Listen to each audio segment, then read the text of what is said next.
जिद छोड़नी पड़ेगी। जिद छोड़ना कोई आसान काम तो नहीं है, लेकिन कभी कभी आपका फायदा होता है जिद छोड़ने में। बाबर आजम को जिद छोड़नी पड़ेगी। ये लीग्स में जाना, सोशल मीडिया की हाइप, डोमेस्टिक में आना पड़ेगा। पाकिस्तान के जितने भी प्लेयर इस टाइम लीग्स खेल रहे हैं, मैं सबको बारी बारी डिस्कस करूंगा, लेकिन सबसे पहले हम बाबर आजम से शुरुआत करेंगे। क्यों बाबर आजम से हम शुरुआत करेंगे? क्योंकि भाई साहब वो पाकिस्तान के इस टाइम सबसे बड़े प्लेयर हैं। बाबर आजम T20 पाकिस्तान की टीम से ड्रॉप होते हैं क्योंकि वो T20 में कुछ कंट्रीब्यूट नहीं कर पाते बड़े मैचों में टीम के लिए। स्ट्राइक रेट का मसला है वगैरह वगैरह। आप सबको पता है कि वो पाकिस्तान टीम से क्यों निकाले गए थे, आप सबको पता है। फिर दरमियान में उन्होंने कुछ नहीं किया, कुछ भी नहीं किया, और फिर वो पाकिस्तान टीम में वापस आ जाते हैं। बिग बैश में कल आपने देखा एक दफा दोबारा से अब ना एम्बेरसमेंट होना शुरू हो गई है कि यार पाकिस्तान का एक प्लेयर है जिसके नाम पे वहां पे स्टैंड बने हुए हैं, और बॉक्सिंग डे T20 मैच था, हाउसफुल था। सिडनी में कल पांव रखने की जगह नहीं थी। अब जो बाबर आजम के फैंस हैं ना, वो सिर्फ इतनी सी बात से खुश हैं कि देखो बाबर को देखने के लिए कल इतना रश था कि पांव रखने की जगह नहीं थी। बस इतनी सी लाइन की ना अब एक अलहदा से रील बन जाएगी। असल में जो बाबर आजम के फैंस हैं वो बाबर आजम के दुश्मन हैं। वो अपने पसंदीदा प्लेयर की बेहतरी चाहते ही नहीं है। हम सबको सिर्फ शुक्रिया अदा करना है मेलबर्न स्टार्स के प्लेयर सैम हार्पर का, जिन्होंने कल 60 बॉलों पे 110 नॉट आउट की इनिंग्स खेल दी। वरना कल बाबर आजम के फैंस ये कहने के लिए बिल्कुल रेडी थे कि भाई साहब पिच बड़ी मुश्किल थी। यार कब तक आप लोगों ने गलतियां तस्लीम नहीं करनी? और इसमें बाबर आजम का कसूर है, उसके फैंस का कसूर है, फिर उसके जो आसपास के लोग हैं। मिसाल के तौर पे जो बाबर आजम के फादर हैं, जो कि बाबर आजम के कोच भी हैं, उनके मेंटोर भी हैं, बचपन से वो बाबर आजम को ऑब्वियसली बैक कर रहे हैं। इस टाइम वो बाबर आजम के साथ ऑस्ट्रेलिया में गए भी हुए हैं बिग बैश देखने। तो मैं बहुत ज्यादा रिस्पेक्ट से, बहुत ज्यादा अदब से डायरेक्ट बाबर आजम के फादर से मुखातिब होना चाहता हूं। मैं 100% श्योर हूं कि यह वीडियो बाबर आजम के फादर देख रहे होंगे या उन तक पहुंच जाएगी। अंकल जी अस्सलाम वालेकुम, मैं उम्मीद करता हूं आप ठीक होंगे। आपका बेटा पाकिस्तान की मौजूदा क्रिकेट में सबसे बड़ा नाम है, लेकिन आप बचपन से बाबर आजम को देख रहे हैं। आप खुद बताएं अंकल कि क्या बाबर की ये वो फिटनेस है जो 2019-20 में होती थी? जितना वो लीन होता था, जितना खूबसूरत तरीके से वो अपनी शॉट्स खेलता था, जो उसका बैलेंस उसके पांव पे आता था, जो ओवरऑल उसकी फिजिक थी, वो आज से 3-4 साल पहले बहुत बेहतर थी। ये बाबर आजम के फादर को भी पता है कि इस टाइम बाबर आजम का पेट निकला हुआ है। तो ऐसा मेंटोर, क्या मेंटोर जो कि अपने स्टूडेंट पे ठीक टाइम पे थोड़ी सख्ती नहीं कर सकता कि बेटा आपको दुनिया के साथ कंपीट करना है, आप अपनी फिटनेस इंप्रूव करो। जितना मर्जी भाग लो बाबर, जितना मर्जी आप जिद पे कायम रह लो, आपको क्रिकेट से ब्रेक लेके फिटनेस पे काम करना पड़ेगा।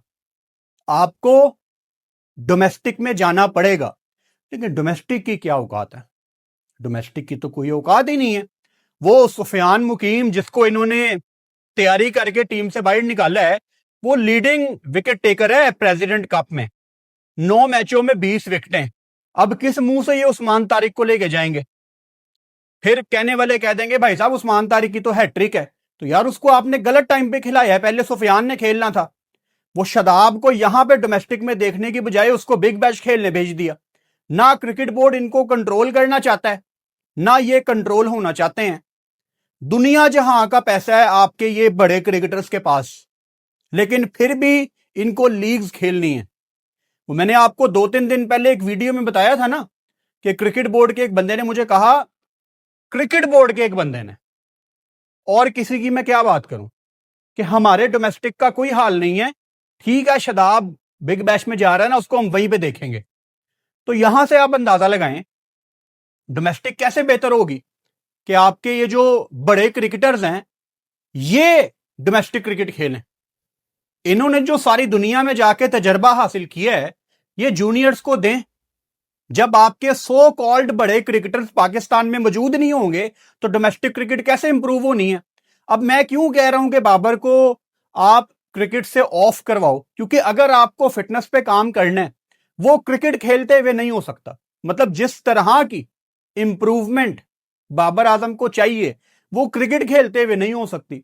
अब ये मेरा कोई तुक्का नहीं है, ये वो चीजें हैं जो मैंने पिछले 8-9 साल में क्रिकेट की फील्ड में काम करते हुए देखी हैं। टेक्निकली अगर आपको बताऊं, क्रिकेट मैच खेलते हुए एक क्रिकेटर को बहुत ज्यादा कार्ब लेने पड़ते हैं क्योंकि एनर्जी चाहिए होती है। और जाहिर बात है अगर आपने वजन कम करना उसका डाइट प्लान ही अलग है। आपको थोड़ा प्रोटीन पे हाथ हैवी रखना पड़ता है, आपको अपनी कार्ब काटनी पड़ती है। मैच के दौरान क्रिकेटर्स को कार्ब लेने पड़ते हैं, तो वजन कहां कम होना है। आप चाहे टेस्ट मैच भी खेल लो, आप कार्ब इतने ज्यादा ले रहे हो आपकी बॉडी फैट बर्न कर नहीं सकती। तो Babar Azam T20 world cup आ रहा है, T20 वर्ल्ड कप आप इसको खिलाएं, वो बड़ा जरूरी है। देखो बाबर को ना टीम से ड्रॉप किया गया था क्योंकि T20 में आपको बाबर आजम से कोई फायदा नहीं मिल रहा था। फिर होना तो ये चाहिए था कि दरमियान में उसने कुछ इंप्रूवमेंट दिखाई होती और वो पाकिस्तान टीम में प्रॉपर कम बैक करता पीछे अपने ऊपर काम करके, लेकिन उसने कुछ भी नहीं किया। होना तो ऐसे चाहिए था कि दरमियान में अगर इतना गैप आ गया है तो बाबर फिर डोमेस्टिक भी खेलता, फिटनेस भी इंप्रूव करता और फिर बिग बैश खेलता। इस टाइम बिग बैश चल रही है ना, वो वर्किंग करके गया होता अपनी बॉडी के ऊपर, फिर मैं देखता कि कैसे उससे बड़ी स्टेज पे परफॉर्म नहीं होगा। 100% होगा। मेरा बड़ा दिल करता है ये कहने का कि बाबर आजम तू हर मैच में चले मेरी जान के टोटे, लेकिन वो हर मैच में रन्स करने के पीछे का एक प्रोसेस होता है, एक मेहनत होती है जो दुनिया के बड़े क्रिकेटर्स करते हैं लेकिन हमारे वाले नहीं करते।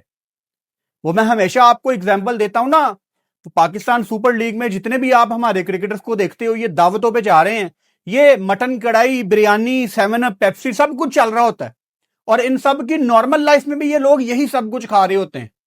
फिटनेस दिन ब दिन बाबर की खराब हुई है, वो बहुत बड़ी वजह है। आप जितना भागना है आपने आप भाग लो, एक टाइम पे आपको रुक के ब्रेक लेके अपनी फिटनेस को 2019-20 वाला करना पड़ेगा, उससे पहले नहीं हो सकती चीजें ठीक। मैं आपको एक छोटी सी एग्जांपल दूं, 2020 में मैं लंका लीग के लिए श्रीलंका गया था। मैं वहां से वापस आ रहा था, डायरेक्ट कोलंबो से लाहौर की फ्लाइट थी। तो यहां पे लाहौर में फॉग बहुत ज्यादा थी, तो पायलट ने अनाउंसमेंट की कि हम लाहौर में लैंडिंग नहीं कर पाएंगे, मैं आसपास का कोई एयरपोर्ट देख रहा हूं। अब ये तो मुझे पता था कि लाहौर में फॉग है तो फैसलाबाद में भी फॉग होगी, और मुझे डाउट भी था कि श्रीलंकन एयरलाइन फैसलाबाद पे लैंडिंग करेगी। तो मुझे लगा शायद ये इस्लामाबाद में लैंडिंग करेंगे, लेकिन वहां पे किसी वजह से क्लियरेंस नहीं मिली। अनफॉर्चुनेटली वो फ्लाइट लैंड हुई कराची जाके। अब हम थके हुए हैं, उस जमाने में 7-8 दिन का क्वारंटीन भी करना पड़ता था, बहुत हेक्टिक, बहुत थके हुए थे हम। पता लगा कराची लैंडिंग हो रही है। अच्छा, फिर मैंने सोचा चलो अब कराची में, मैंने तो शहर के अंदर नहीं जाना, अब मैं एयरपोर्ट से ही कोई फ्लाइट पकड़ के फौरन लाहौर आ जाऊंगा। तो मैंने एजेंट को फोन किया जिसने हमारी टिकट्स करवाई थी, मैंने कहा मुझे लाहौर की फौरन से कोई फ्लाइट करवा के दें। उसने कहा यार लाहौर की तो कोई फ्लाइट नहीं है क्योंकि वहां पे बहुत ज्यादा फॉग है, जो दिन में एक आधी फ्लाइट जाती है दोपहर को वो फुल है, तो आप ऐसा करो आप ना इस्लामाबाद चले जाओ। अच्छा, मैंने उस एजेंट पे बहुत गुस्सा किया, मैंने कहा आप पागल हैं, मैं श्रीलंका से लाहौर आने वाला था, मैं कराची आ गया हूं, अब आप मुझे कह रहे हैं मैं कराची से इस्लामाबाद जाऊं, फिर इस्लामाबाद से मैं गाड़ी करवाऊं, फिर 4 घंटे लगा के मैं घर जाऊं। मैंने कहा मैं पागल हूं। उसने कहा ठीक है फिर कल तक का वेट कर लो। मैंने कहा ठीक है। तो बड़े ही सैड मूड में, बहुत ही उदासी के साथ मुझे कराची में एक रात रहनी पड़ गई, क्योंकि घर जब आप जाना चाहते हैं तब दिल नहीं करता कहीं पे भी रहने का। तो मैं बड़ा ही उकताया हुआ था कि यार मुझे घर जाना है। एक रात कराची में रहना पड़ गया। अगले दिन पता लगा लाहौर की फिर मुझे कोई सीट नहीं मिली। फिर उसने मुझे कहा कि यार इस्लामाबाद चला जा, और मैंने कहा नहीं यार मैंने लाहौर जाना है। उसने कहा फिर 2 घंटे और वेट करो, मैं कोशिश कर रहा हूं लाहौर की कोई सीट निकालने की। फोग बहुत ज्यादा थी लाहौर में, एक आधी फ्लाइट जाती थी, वो फुल थी। अनफॉर्चुनेटली उस दिन भी कोई फ्लाइट नहीं मिली। 2 दिन मेरे वहां पे जाया हो गए। क्यों? क्योंकि मैं अपनी जिद पे कायम था कि मुझे लाहौर जाना। फिर मैंने रात को खुद को समझाया कि भट्टी साहब जिद छोड़ दें, इस्लामाबाद चले जाएं। अब इस्लामाबाद में फोग नहीं पड़ती, मतलब सुबह 6 बजे भी फ्लाइट बड़े आराम से चली जाती है। मेरा ख्याल है कराची से कोई 6 सवा 6 बजे हमारी फ्लाइट ने उड़ना था, और वही 7:15 7:30 बजे धूप निकली हुई है, खूबसूरत मौसम इस्लामाबाद में, और बड़ी अच्छी स्मूथ लैंडिंग मैंने की। जाने से पहले गाड़ी करवा ली थी। एयरपोर्ट ही इस्लामाबाद का मोटरवे के ऊपर है। पाकिस्तान में जो लोग देख रहे हैं वो ये जानते होंगे बात। तो बस मोटरवे से ही, इस्लामाबाद से ही मैं डायरेक्ट लाहौर। तो 2 दिन मैंने जाया किए अपनी जिद पे कायम रह के। तो जिद आपको छोड़नी पड़ती है भाई साहब। अब बाबर आजम जब तक डोमेस्टिक में नहीं जाएगा, जब तक वो ब्रेक नहीं लेगा, चीजें ठीक नहीं होंगी। हां, जितनी इन लोगों की अच्छी मसल मेमोरी है, इतनी क्रिकेट खेली हुई है, सारी जिंदगी क्रिकेट ही खेली है, एक आधे मैच में रन आ जाएंगे फिर। लेकिन क्या आपके अंदर इतना कॉन्फिडेंस है कि वो एक आधे दिन रन आने के बाद आप कहें कि ही इज बैक? नहीं भाई साहब, आपके अंदर इतना कॉन्फिडेंस नहीं है। जब श्रीलंका के अगेंस्ट बाबर आजम ने अभी 100 किए है पाकिस्तान में, मेरी उस दिन की वीडियो निकाल के देख लो। उस दिन उसके 100 के बावजूद मैंने यही बातें कही हैं कि बाबर आपने 100 कर लिया है, इससे मोटिवेशन पकड़ो और मेहनत डबल कर दो, फिटनेस के ऊपर काम करो, डोमेस्टिक खेलो। मतलब उसकी इंप्रूवमेंट के लिए मैंने बातें कही हैं। अब मैं उसकी बहुत ज्यादा इंप्रूवमेंट चाहता हूं। और लोगों को यह तकलीफ है, बाबर आजम के फैंस को, कि ये हर टाइम बाबर बाबर बाबर बाबर क्यों नहीं करता। वो नहीं मैं कर सकता, क्योंकि कितने बाबर से पहले आए हैं और कितने बाबर के बाद आएंगे। पाकिस्तान की क्रिकेट यहीं पे है। तो जो पाकिस्तान की क्रिकेट की अंब्रेला के नीचे प्लेयर आएगा, उसके ऊपर कंस्ट्रक्टिव क्रिटिसिज्म किया जाएगा जब जब बनता है। और ये जो बच्चों वाली हरकतें तुम लोग करते हो ना, बाबर आजम के फैंस, कि बाबर आजम के नाम के ऊपर व्यूज मिलते हैं, ये 2 दिन पहले मेरी एक आखिरी वीडियो देख लेना। उस वीडियो में तो मैं भी सामने नहीं हूं, अंधेरे में मैंने वो वीडियो बनाई है। अल्हम्दुलिल्लाह लाख व्यू तो उसके ऊपर भी है। तो ये बच्चों वाली बातें हैं। मेरे जैसे लोग ना प्रोसेस के साथ ऊपर आए हैं। 8-9 साल दिए हैं भाई साहब इस फील्ड को। आपके जितने आजकल के सुपरस्टार ना, इनके साथ इनके लोकल मैचों में खज्जल खुआर होता था मैं। इनकी क्लब लेवल की क्रिकेट को कवर करना, पता नहीं कितना कुछ किया हुआ है। तो एक प्रोसेस से हम जैसे लोग ऊपर आए हैं। ये आजकल सोशल मीडिया का दौर है ना, हर बंदे के पास मोबाइल है, हर बंदा वीडियो बना के अपने आप को जर्नलिस्ट कहता है। आई डोंट माइंड, लोग कह सकते हैं, आपके दिमाग में वो सारी बातें हैं, लेकिन यहां नहीं भाई साहब, यहां नहीं। आप कभी हमारे जर्नी को देखें, हम मेहनत करके आगे आने वाले लोग हैं। एनीवेज, अब ये जो बाबर आजम के फैंस हैं, जैसा मैंने शुरू में कहा कि ये बाबर के ही दुश्मन है, मुझे गुस्सा नहीं आता इन पे, अफसोस होता है कि यार ऐसे ऐसे लोग भी हमारे कंट्री में रहते हैं। वो एक मैच में जॉश फिल्पी की परफॉर्मेंस आई, सिडनी सिक्सर का बैटर। अब तो बाबर के सारे फैन जानते होंगे ना कि जॉश फिल्पी कौन है। उसके सोशल मीडिया पे जाके जोश फिल्पी की तस्वीरों के नीचे कमेंट कर रहे हैं, king Babar, no like, king Babar. यार कौन लोग हो तुम लोग? मतलब तुम लोगों को शर्म नहीं आती? वो गोरा क्या सोचता होगा पाकिस्तान के बारे में? ये जो तुम लोग सोशल मीडिया पे हरकतें करते हो ना, गोरों की तस्वीरों पे जाके king Babar, no like, no Babar, it is an embarrassment. वो गोरा भी सोचता होगा कि ये कौन से डैश लोग हैं।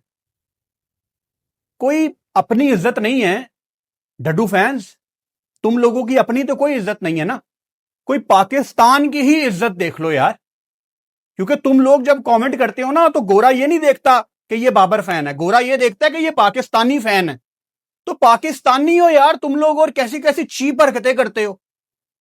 महंगा करना चाहिए पाकिस्तान में इंटरनेट, ताकि हर बंदे की एक्सेस में इंटरनेट ना हो। कुछ हद तक डैमेज कंट्रोल हो जाएगा। ये मिसाल मैं क्यों दे रहा हूं, वो इंडिया में मेरा एक दोस्त है, मैंने काफी दफा आपको ये एग्जांपल दी हुई है। मैंने उससे एक दफा पूछा कि यार इंडिया में इतने छपरी लोग क्यों हैं, इतना गाली गलोच इंटरनेट पे। उसने कहा भाई साहब इंडिया में रोटी से ज्यादा सस्ता तो इंटरनेट है, तो गंद होना ही है, तो इंटरनेट महंगा करो यार, कोई डैमेज कंट्रोल हो, वरना ये हमारे डड्डू फैंस है ना, इनकी ये कंट्रोल में नहीं आएंगे। एनीवेज, डोमेस्टिक की मैं बात कर रहा हूं, बोरिंग लगेगी आपको, लेकिन यही है, डोमेस्टिक खेलनी पड़ेगी। ये विराट कोहली जिसके साथ आधी जिंदगी तुम लोगों की गुजर गई कंपैरिजन करते हुए, अच्छा इतने ये बेवकूफ हैं डड्डू फैंस, पिछले दिनों सैम कॉन्टेस्ट के साथ उसका कंपैरिजन कर रहे थे बाबर का।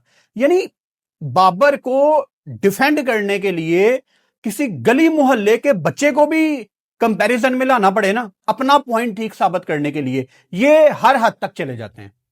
कुछ शर्म कर लो यार। विराट कोहली को कोई जरूरत नहीं है डोमेस्टिक खेलने की, सब कुछ उसने अचीव कर लिया है। वो आज वनडे से भी रिटायर हो जाए, इंडिया के हर स्टेडियम में उसके नाम का स्टैंड बन जाएगा। ये क्या बात है, ओलंपिक्स में क्रिकेट ही उसकी वजह से गई है। अब थोड़ा सा अगर आप लोग पढ़ते हो तो आपको पता लग जाएगा कि ये बात मैं क्यों कह रहा हूं। This is actually the reason why cricket is in Olympics right now, सिर्फ विराट कोहली की वजह से, कि विराट कोहली का नाम इतना बड़ा है कि इतनी बड़ी फैन फॉलोइंग ओलंपिक्स में आ जाएगी। विराट कोहली ने विजय हजारे ट्रॉफी खेलते हुए 131 की नॉक खेली है डोमेस्टिक में। उसने चेक पकड़ा हुआ, मैन ऑफ द मैच में बीसीसीआई पैसे दे रहा था 10,000 इंडियन रुपीज। वो मेरे सामने से एक पोस्ट गुजरी, किसी डड्डू फैन ने कमेंट किया हुआ था, इतने में तो बाबर का हेयर कट होता है। और ये मजाक में नहीं उसने कहा होगा, ये इन लोगों का आईक्यू है। और मुझे सिर्फ एम्बैरेसमेंट होती है कि यार ये कैसे लोग हैं पाकिस्तान में, सिर्फ एम्बैरेसमेंट होती है। ऑन द अदर साइड आप रोहित शर्मा को देख लो, उसकी फिटनेस की मैं एग्जांपल्स देता था जब मैं इंडियन क्रिकेट पे रेगुलरली बात करता था, आज से 1.5-2 साल पहले। मैं कहता था तब भी कि अगर रोहित शर्मा को अपनी क्रिकेट थोड़ी लंबी करनी है, उसको फिटनेस इंप्रूव करनी पड़ेगी। आज आप रोहित शर्मा की फिटनेस देख लो, ऐसे लगता है जैसे ये कोई 26-27 साल का लड़का है, और इसका इतना ज्यादा पेट निकला होता था। तो वो अगर कर सकता है तो हमने क्यों करना है, हमारे फैंस हैं ना हमें डिफेंड करने के लिए। मैं दोबारा आपको याद करवा देता हूं, बाबर को इन्होंने मुल्तान टेस्ट में ड्रॉप किया, डोमेस्टिक खेलने की अपॉर्चुनिटी थी, नहीं खेली, शूट करने चले गए, किसी एड की साइनिंग कर ली, यही काम वो करते रहे। अभी आपका प्रेसिडेंट वनडे कप खत्म हुआ है जिसमें सुफियान मुकीम ने सबसे ज्यादा विकेटें ली हैं, ना शादाब खेला है ना बाबर, कोई भी नहीं खेल रहा, सब लीग्स खेल रहे हैं। स्पेशली उनको लाजमी खेलना चाहिए था जिनकी फिटनेस के मसले थे, जिनकी फॉर्म के मसले थे, जिनको आपने देखना था T20 वर्ल्ड कप से पहले। अब मैं देख रहा हूं सोशल मीडिया पे बड़े लोग कह रहे हैं कि जी बाबर आजम को T20 वर्ल्ड कप से पहले ड्रॉप करो। नहीं, बाबर अब ड्रॉप नहीं होगा T20 वर्ल्ड कप से पहले। और यहां अब मैं सलमान अली आगा को लेके आता हूं। सलमान अली आगा आज से कोई 3-4 महीने पहले अगर हम चले जाएं, जो कैप्टन सलमान अली आगा और उनकी यंग टीम, जो हमें चूरन बेचे गए हैं ना यहां पे कितने महीने, कि यंग टीम, हम तो ऐसे ही खेलेंगे, जनरेशनल टैलेंट, हमारा तो यही तरीका है खेलने का, वगैरह वगैरह जो भी है। सलमान अली आगा समेत जितने लड़के उस टाइम पाकिस्तान टीम में थे, इन सब को लाइन में खड़ा कर लो और इनसे पूछो कि ड्रेसिंग रूम के अंदर क्या बातें होती थी। ड्रेसिंग रूम के अंदर, पाकिस्तान के ड्रेसिंग रूम के अंदर बातें होती थी कि जिस ब्रांड की क्रिकेट रिजवान बाबर खेलते थे, अब हमने वो क्रिकेट नहीं खेलनी। अगर कोई एक भी लड़का ड्रेसिंग रूम का आके कह दे कि फुरकान भट्टी गलत कह रहा है, तो मैं छोड़ दूंगा क्रिकेट पे बात करना। इतना कॉन्फिडेंस है मुझे इस बात पे। अब सलमान अली आगा ही कप्तान है, और जिसको इन्होंने टीम से बाहर निकाला था कि यार मैं इसका तरीकाकार नहीं पसंद क्रिकेट खेलने का T20 में, उसको ये वापस ले आए हैं बगैर कुछ किए। अब आप ले आए हैं ना, आप खिलाओ T20 वर्ल्ड कप, और उसके पास भी एक अपॉर्चुनिटी है। मतलब ऐसी कितनी अपॉर्चुनिटीज आई और चली गई। मेरे मुताबिक जो एक वर्ल्ड कप अगर मैं चूज करूं ना, कि ये वर्ल्ड कप बाबर आजम का होना चाहिए था, इवन एज ए बैटर उसको टॉप पे फिनिश करना चाहिए था, that was India world cup 2023 का जो ओडीआई वर्ल्ड कप था। सारी जिंदगी पाकिस्तान में आप लोग यही कहते रहे हैं ना कि इंडिया में फट्टे पिच बनते हैं, वो घर के शेर, आप भी बन जाते वहां जाके शेर। वो वर्ल्ड कप में बॉबी को टॉप करना चाहिए था, अगर मैं कोई एक वर्ल्ड कप निकाल लूं। चलो, क्या हमने माजी में जाना, क्या यूएसए जिम्बाब्वे को हमने याद करना, सबको छोड़ो, ये एक वर्ल्ड कप उसको दे लो और अगर T20 वर्ल्ड कप में, अच्छा इस कैटेगरी में फखर जमान भी आता है जिसपे मैं आगे जाके इसी वीडियो में बात करूंगा। अगर T20 वर्ल्ड कप में ये लोग पाकिस्तान को कुछ एक्सेप्शनल करके नहीं देते, फिर इनको आप बिठाएं और इनको कहें कि आप देखो यार, हमारे पास ख्वाजा नाफे, हैदर अली, मोहम्मद हारिस, हसन नवाज, समीर, मास सदाकत, यानी आप नाम ले लो कितने बैटर हैं जो टॉप ऑर्डर में, अगर उनको इतने चांसेस दिए जाते तो शायद वो इससे बेहतर इंपैक्ट क्रिएट कर सकते थे। तो फिर आप इनको टाटा बाय बाय कहें और फिर असल मायनों में आप नई टीम बनाएं। वो आप प्रोसेस में चले गए थे। वो कल परसों वाली वीडियो में मैंने एक बात कही थी कि आप अपने यंग बच्चों के साथ प्रोसेस में चले जाते हो, जब वो बच्चे फेल होते हैं आप दोबारा सीनियर्स पे आ जाते हो। बच्चे फेल होंगे, बच्चे सीखेंगे, फिर बच्चे उस चीज को अप्लाई करेंगे। आपके बच्चे फेल होते हैं, आप दोबारा से पीछे सीनियर्स के पास चले जाते हैं। और मैं कन्विंस हूं इस बात पे कि ये बाबर आजम को जो वापस लाए हैं ना पाकिस्तान टीम में, आकिब जावेद वगैरह, ये सिर्फ इसलिए वापस लाए हैं कि हम क्यों इतना क्रिटिसिज्म बर्दाश्त कर रहे हैं कि जी यंग टीम बना ली, ये दरमियान में एक बैटर चाहिए विकेट रोकने वाला वगैरह वगैरह। ये सिर्फ इसलिए बाबर को वापस लाए हैं कि इस पे भी इल्जाम आए। पाकिस्तान इसकी मौजूदगी में जब हारेगा तो डैमेज कंट्रोल हो जाएगा। फिर जाहिर बात है कल को अगर पाकिस्तान अल्लाह ना करे वर्ल्ड कप हार जाता है और बाबर टीम में है, ज्यादा बात लोग क्या कर रहे होंगे कि बाबर की मौजूदगी में पाकिस्तान हारा है, तो ज्यादा तोपों का रुख किसकी तरफ होगा? बाबर की तरफ या आकिब जावेद की तरफ, मैनेजमेंट की तरफ, सीनियर्स की तरफ होगा। तो आप इन लोगों का ना शातिर दिमाग समझते नहीं है। वो काश हमारा वाला ही थोड़ा सियाना होता, बाबर आजम की बात कर रहा हूं, वही थोड़ा सा सियाना होता, वही इस टाइम ब्रेक लेके बैठा होता कि नहीं यार मेरी अभी 5-6-7 साल की क्रिकेट रहती है, मैंने अपनी फिटनेस को टॉप नॉच करना है, मैं लीन होके वापस आऊंगा और बिग बैश में इतने रन करूंगा। दरमियान में किया होता 3-4 महीने अपने ऊपर काम, अपनी बॉडी के ऊपर काम, यहां से प्रेसिडेंट वनडे कप के 2-3 मैच खेल के गया होता, प्रोसेस से गुजरा होता, तो कैसे नहीं इंप्रूवमेंट आती? इंप्रूवमेंट आती, लेकिन प्रोसेस कोई नहीं फॉलो करना चाहता क्योंकि प्रोसेस होता है बोरिंग, लेकिन ठीक होता है। यानी ये बात बिल्कुल क्रिस्टल क्लियर है कि सिडनी सिक्सर्स के पास ऐसा कोई सैंपल साइज मौजूद नहीं था जिसकी बदौलत उन्होंने बाबर को साइन किया, सिर्फ सोशल मीडिया की हाइप के लिए। अब उनको भी पता लग गया होगा कि पाकिस्तानी अवाम कितने सालों से किस दुख दर्द से गुजर रहे थे। अब सिडनी सिक्सर्स वालों को भी पता लग गया होगा ना, जब उनको भी वो दुख समझ आ रहे होंगे कि यार ये तो वाकई सिर्फ सोशल मीडिया पे ही है, असल में तो कुछ भी नहीं है ये। यही सेम काम पेशावर ज़ल्मी करता है। उनके बारे में तो मैं बिल्कुल सीरियस हूं, जावेद अफरीदी साहब, Peshawar Zalmi, they are not even 1% serious about winning Pakistan super league. उनका कोई मूड ही नहीं होता पाकिस्तान सुपर लीग जीतने का। वो सिर्फ अपने ब्रांड्स की मशहूरी के लिए आते हैं। कभी गाड़ियों के ब्रांड को मशहूर कर दिया बाबर के नाम पे। अब बाबर सोशल मीडिया पे तो बहुत बड़ा नाम है, अब इस लाइन की एक रील निकाल लो, पीछे गाना लगा देना, यही तुम लोगों का काम है। Social media social media social media, cover drive, class class class, ये लफ्ज सुन सुन के मेरा दिमाग फटना शुरू हो गया। यार मैच चाहिए, मैच विनिंग नॉक्स चाहिए जो नहीं है। बड़े इवेंट में, आईसीसी इवेंट में, जहां आपके सबसे बड़े बैटर को सबसे बड़ा परफॉर्म करना चाहिए, वहां ही इज ए फेलियर।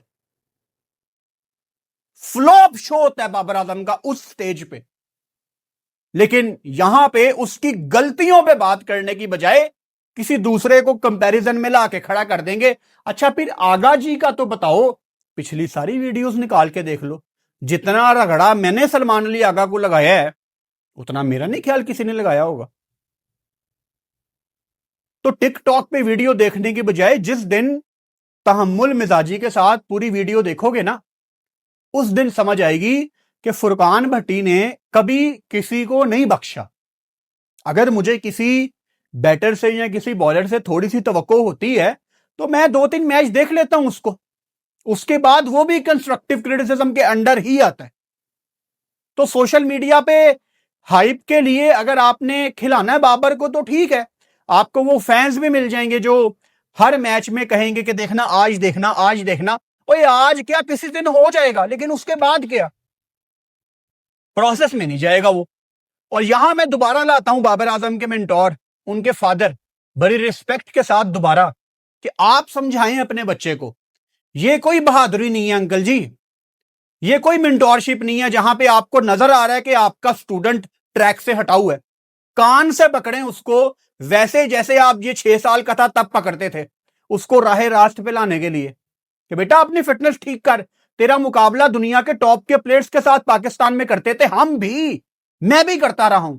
क्यों? क्योंकि तब फिटनेस अच्छी थी, तब रन आते थे, तब ये सिंसेयर था अपनी गेम के साथ, तब हमें उम्मीदें थी। लेकिन आपकी फिटनेस खराब होने का जो कोर रीजन है ना, वो सिर्फ आप होते हो।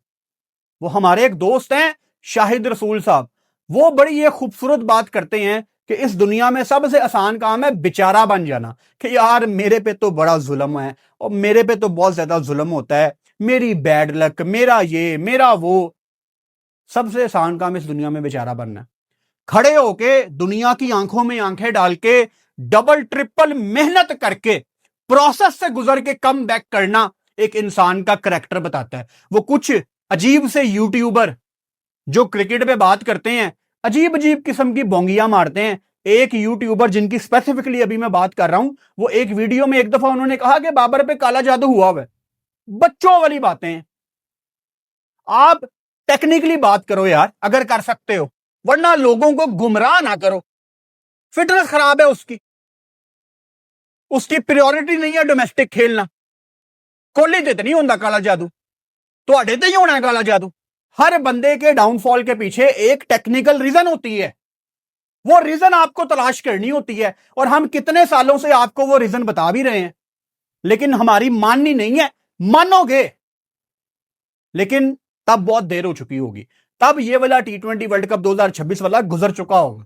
और फिर हम पीछे मुड़ के यही देखेंगे कि यार 4-5 वर्ल्ड इवेंट आप अपनी मौजूदगी में नहीं कुछ कर सके। ये बाबर आज से 10-15 साल के बाद, जब अल्लाह खैर करे आप बिल्कुल अपने रिटायर्ड लाइफ गुजार रहे होगे, तब ये दुख ही रह जाएंगे कि यार मेरी मौजूदगी में मैं एक भी इवेंट में खड़ा नहीं हो सका पाकिस्तान के लिए। अब यहां पे आके कमेंट कर देना आप लोग कि अकेला वो क्यों करे, दिल ही दिल में तुम लोग चाहते यही हो कि अकेला यही करे, बस मुंह पे लाने की जरूरत है। एनीवेज, एक तो इस टाइम दुनिया में लीग्स इतनी ज्यादा चल रही हैं कि समझ नहीं आ रही कि बंदा किसको देखे किसको ना देखे। मैं पाकिस्तान की इंटरनेशनल क्रिकेट को बहुत ज्यादा मिस कर रहा हूं। और कुछ लोग पूछ भी रहे थे कि पाकिस्तान का स्क्वाड कब अनाउंस होना है श्रीलंका के लिए। असूलन आज कल में हो जाना चाहिए, लेकिन जब मैंने पता करने की कोशिश की तो मुझे हल्की सी आवाज आई कि अभी 3-4 दिन बाद करेंगे। 3-4 दिन बाद कब यार? आज 27 दिसंबर है, 3-4 दिन बाद यानी 31 या 1 को, और आपने 7 को पहला मैच खेलना है, यानी आप कैंप नहीं लगा रहे। और कैंप क्या फिर 2 दिन का लगेगा? यानी this is too late and I am sure they are confused. उनको पता ही नहीं हमने क्या टीम अनाउंस करनी है। Nothing new in Pakistan cricket, कोई नई बात है ही नहीं है।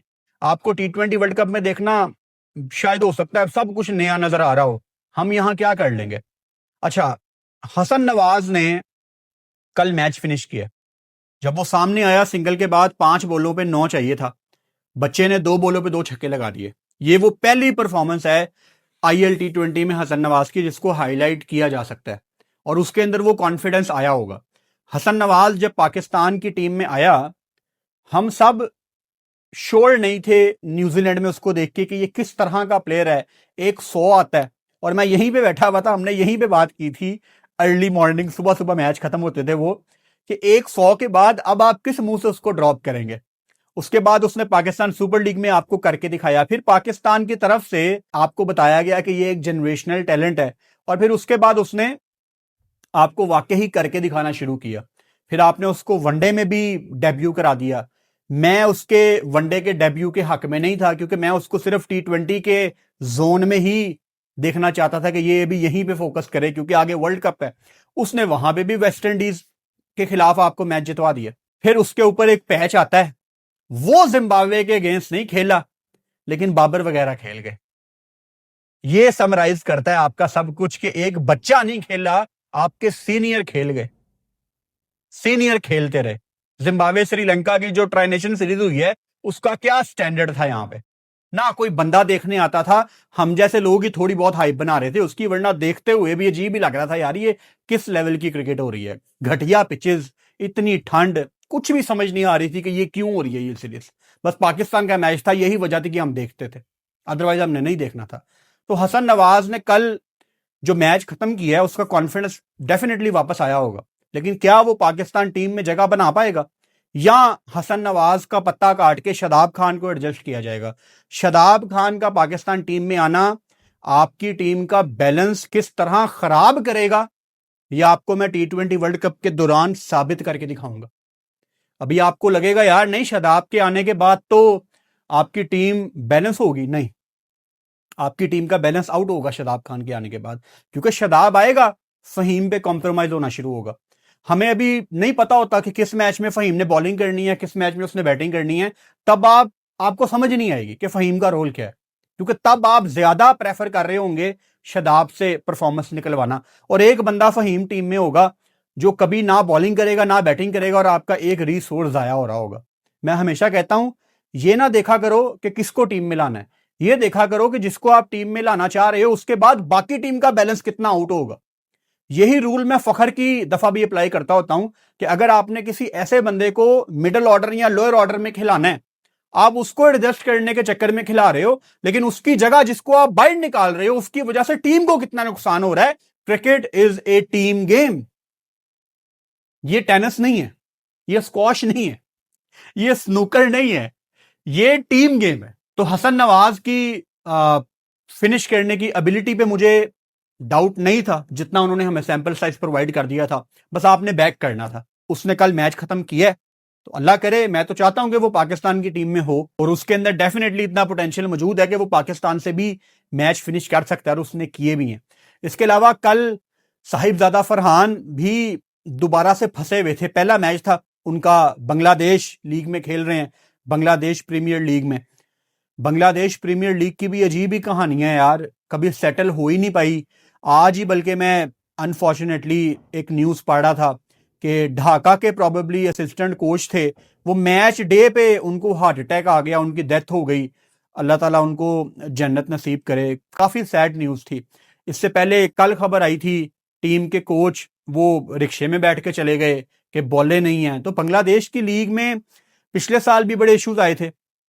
तो बांग्लादेश वाले हमारे भाई हैं, I wish Bangladesh cricket board all the best कि ये अच्छी सी लीग करवाएं, और इनको जरूरत है इस टाइम अपना वो पिछले साल वाला इमेज ठीक करने के लिए। ये इनके पास एक अच्छी अपॉर्चुनिटी है। तो साहिबजादा फरहान रन बॉल खेल रहे थे, हाई स्कोरिंग मैच था, 191 192, और उसमें भी फरहान 19 बॉलों पे 20 फंसा हुआ था।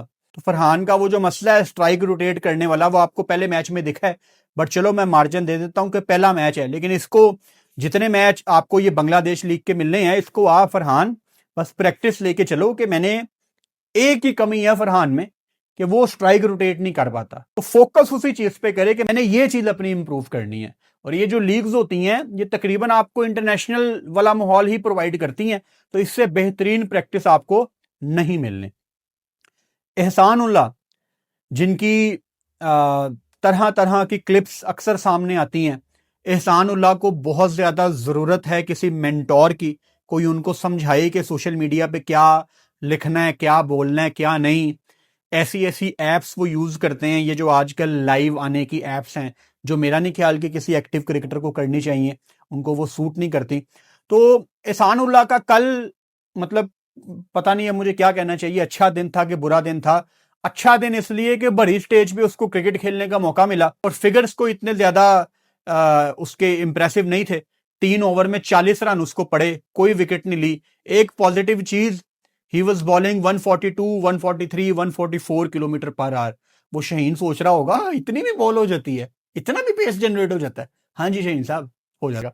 एनीवेज, फखर जमान की वही एक खौफनाक किस्म की IL T20 चल रही है। कल भी उन्होंने 6 स्कोर किया, 17 की उनकी ओवरऑल एवरेज है, 118 का स्ट्राइक रेट है। अब फखर जमान हो जाए, बाबर आजम हो जाए, आप इन दोनों को T20 वर्ल्ड कप खिलाएं, ठीक है। अब आपके पास पीछे जाने का रास्ता नहीं है, और आप उसके बाद इनका फैसला करें इस स्पेसिफिक फॉर्मेट से। फखर जमान अपने इम्पैक्ट के ऊपर खेलता है, लेकिन ये टूर्नामेंट फखर जमान का T20 में आई एम श्योर आखिरी टूर्नामेंट है, जैसा मर्जी जाए। फखर जमान T20 में स्ट्रगल करता रहा है, लेकिन वनडे में फखर को कोई पकड़ता नहीं है। और आपको 2027 का जो ओडीआई वर्ल्ड कप है, जो साउथ अफ्रीका, जिम्बाब्वे और नमीबिया में, आपको फखर जमान की सर्विसेज चाहिए। फखर ने अफ्रीका की पिचों पे बड़े रन किए हुए हैं, उसको पसंद आती हैं ऐसी विकेटें जहां पे बॉल अच्छा बल्ले पे आए। तो फखर जमान का भी भाई साहब बड़ा अजीब सा सिनेरियो बनता जा रहा है। वो कल मुझे एक दोस्त कहता है कि ऐसा नहीं हो सकता कि वर्ल्ड कप के लिए फखर और बाबर दोनों को ड्रॉप कर दें और समीर या मास सदाकत दोनों आ जाएं। मैंने कहा पाकिस्तान क्रिकेट बोर्ड है, ये बहुत सेफ खेलते हैं, आप खिलाओ अपने सीनियर्स को, क्योंकि T20 वर्ल्ड कप बहुत पास आ गया, इनको खिलाओ, आप बिस्मिल्लाह करो, इनका नाम अनाउंस करो और इनको कहो कि यार आप लोगों ने फाइनल खेलना है। मतलब श्रीलंका में ही है ना, मैं पहले भी कितनी बात कर चुका हूं कि आपने अपनी एक बेस बनाई हुई है कोलंबो में, आपको मुश्किल नहीं होनी चाहिए, तो आप इनको कहो कि हमें आपसे T20 वर्ल्ड कप चाहिए। अगर अब भी ये ना दे सकें तो फिर तो भाई साहब अफसोस है। तो इतनी लीक्स चल रही हैं, इवन अभी भी जब ये वीडियो मैं बना रहा हूं 27 दिसंबर शाम के अभी एग्जैक्ट 5:30 बजे में, और आप रात को 7:30 बजे ये वीडियो देखेंगे, यानी रिलीज करने से 1.5-2-2.5 घंटे पहले मैं ये वीडियो बना रहा हूं। अभी भी मेरा ख्याल है बांग्लादेश का कोई मैच चल रहा होगा। तो जितनी भी परफॉर्मेंसेज है ना, उनको मैं आने वाली वीडियो में साथ साथ जोड़ता रहता हूं। वो होता ये है कि किसी एक की बात कर लो, नीचे कमेंट आता है आपने उस पर बात नहीं की, और उसकी अगली वीडियो में हो जाएगी जान के टोटो, लेकिन हो जाएगी। आजकल पाकिस्तान में शादियों का सीजन है, मसरूफियत बहुत ज्यादा है। तो आज तो मैंने तहैया किया हुआ था कि 2 दिन की ब्रेक आ गई है, आज नहीं मैं ब्रेक लूंगा चाहे कुछ भी हो जाए। तो आज मैं स्पेशल टाइम निकाल के आया हूं कि आज आपसे लंबी डिस्कशन करता हूं। तो अगर 2 दिन वीडियो नहीं आई पीछे तो मैं माजरत करता हूं। पाकिस्तान में शादियों का सीजन है और कुछ शादियां मिस करने वाली नहीं होती। समझ लो कि आजकल वही सूरत हाल है। आज सुबह एशेज का टेस्ट मैच इंग्लैंड ने जीत लिया, और इंग्लैंड का 2 दिन के अंदर टेस्ट मैच जीतना, ये सबसे इंटरेस्टिंग फैक्ट है। अब क्या कोई गोरों का मीडिया ये कहेगा कि पिच का स्टैंडर्ड क्या था? इससे पहले हमने पर्थ में भी ये देखा, मिलियंस ऑफ डॉलर्स का नुकसान हुआ होगा क्रिकेट ऑस्ट्रेलिया को, ये जो 2-2 दिन में मैच खत्म हुए हैं, क्योंकि टिकटें बिकी होती हैं, ब्रॉडकास्टर राइट्स होते हैं, लोगों को जो एडवर्टाइजमेंट एजेंसीज हैं उन्होंने 5-5 दिन के लिए ऐड बेचे होते हैं। 2 दिन में मैच रैप करोगे, ये किसी का भी फायदा नहीं है। एक तो ओवरऑल क्रिकेटर्स का स्टैंडर्ड थोड़ा नीचे आ गया टेस्ट क्रिकेट में ओवरऑल पूरी दुनिया में, और फिर विकेटें भी कुछ ऐसी अक्सर बन जाती हैं कि you just can not help it. But England थोड़ी सी उनको सुख की सांस आई होगी, especially Ben Stokes, Brendon McCullum, Joe Root, इनकी अब कोशिश होगी कि किसी तरीके 5वां टेस्ट मैच जीत के हम 3-2 से वापस जाते हैं, थोड़ी इज्जत रह जाएगी। लेकिन आने वाली अगली वीडियो में मैं मजीद इसकी डिटेल में बात करूंगा। मेरा ख्याल है ये वीडियो काफी लंबी हो गई है, तो इसको यहीं पे एंड करते हैं, क्योंकि मैंने टाइम से अपलोड भी तो करनी है ना। अभी एग्जैक्टली जब ये मैं वीडियो खत्म कर रहा हूं 5:35 हुए हैं आज 27 दिसंबर, और मुझे एडिट करके 7:30 बजे रिलीज भी करनी है। This is the only reason कि अभी मैं यहाँ पे इसको खत्म कर रहा हूँ, वरना 2-4 बातें और थी अभी मेरे दिमाग में जो आने वाली वीडियो में हम ऐड कर लेंगे। चैनल को सब्सक्राइब कर लो और बेल आइकन लाजमी दबाओ ताकि आने वाली वीडियोस का नोटिफिकेशन आपको मिल सके। Good night.